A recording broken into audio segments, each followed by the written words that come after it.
Greetings, friends. It's me, Wayman29, and I just wanted to come on and drone on again and maybe answer a few questions that people had in some of my videos on the topic. Mostly this is on the hero's journey and my ideas about that. But a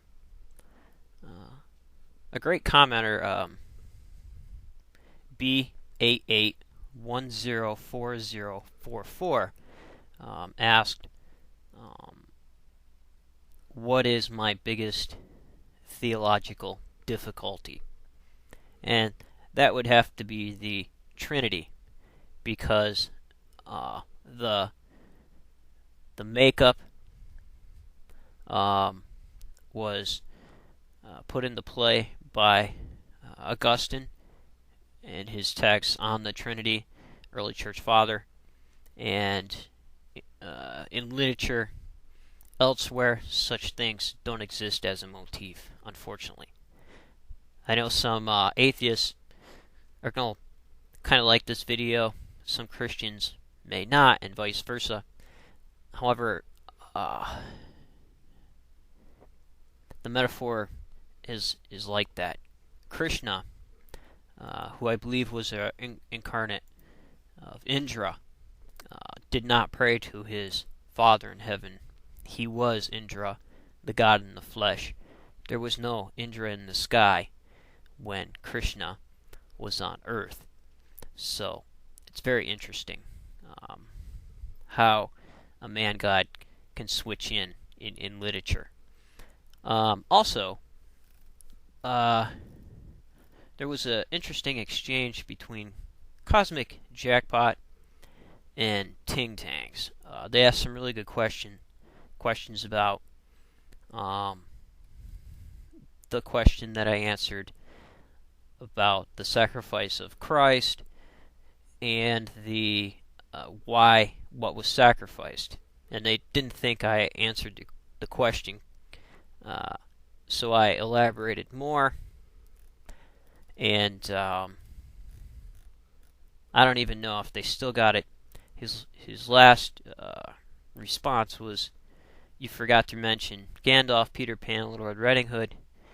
I answered him in a non-biblical way because there are plenty of motifs that fit the idea of the one sacrificing for the many, and I gave him examples out of world literature and secular ideas of the hero's journey, and that the hero himself sacrifices even in the journey, and how that works.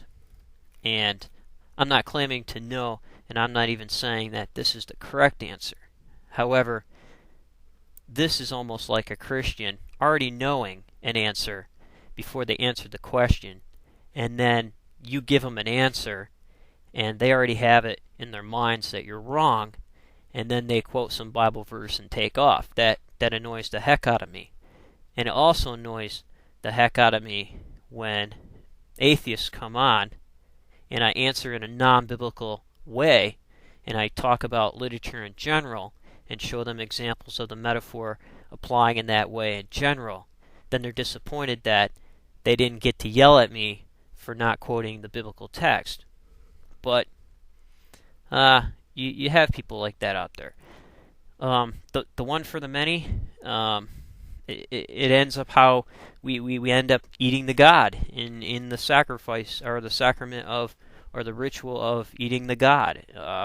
Communion. You ingest the god.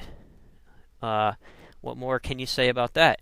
There's been plenty of stories of gods going to the underworld, conquering, and coming back. Some heroes don't come back. Some heroes die in the journey. Some barely make it. Others come back in different ways. Like when Baal from the Canaanite mythology fights the god of the underworld, Mot. He's swallowed. He comes back in the harvest. Now they don't know if that was a reoccurring motif that they seen when the rains came after a long drought, where he would come back in the harvest. There's some allusions to that in Ezra and Nehemiah concerning Yahweh even. And what's really interesting is even mentioning Little Red Riding Hood and stories from the Grimm fairy tales. Very interesting stuff. You have scary adventures and facing the unknown of what's in the forest, what's in the sea, what's in the dark waters. The dark waters being in the Epic of Gilgamesh and the story of Marduk and Tiamat, and the story of even the you have both in the Dante's Inferno. You have both the waters that are dreadful and the three beasts that prevent him from going through the forest. So literature runs through that, and the hero carves the way through the forest. He overcomes the adversaries, and he pays for it dearly. Some can do it better than others. Even today, you got Harry Potter, Transformers, Lord of the Rings. There's 2 in that. There's plenty in that. Gandalf goes through the underworld fighting the Belmont. The idea of the 2 getting lost in the forest, meeting up with the Ents. Interesting things going on there. You have the warrior king fighting his whole way through, and you have Gandalf coming back as a transformed person, which is interesting. And they both barely make it in the process, and you even have Frodo, who almost dies in the end, barely makes it. So these stories continue to seep out, no matter how many times you want to put your fingers in the dam to stop the leaking water. It flows over the top, and abstract expressionism comes out in its forms. So I just wanted to do a video on some of that and talk about some of those things, and it's the experience, and it's overcoming the obstacle, and we do that every day in our lives. The big coming up against the small, the small overcoming at times the overwhelming. Sometimes we don't.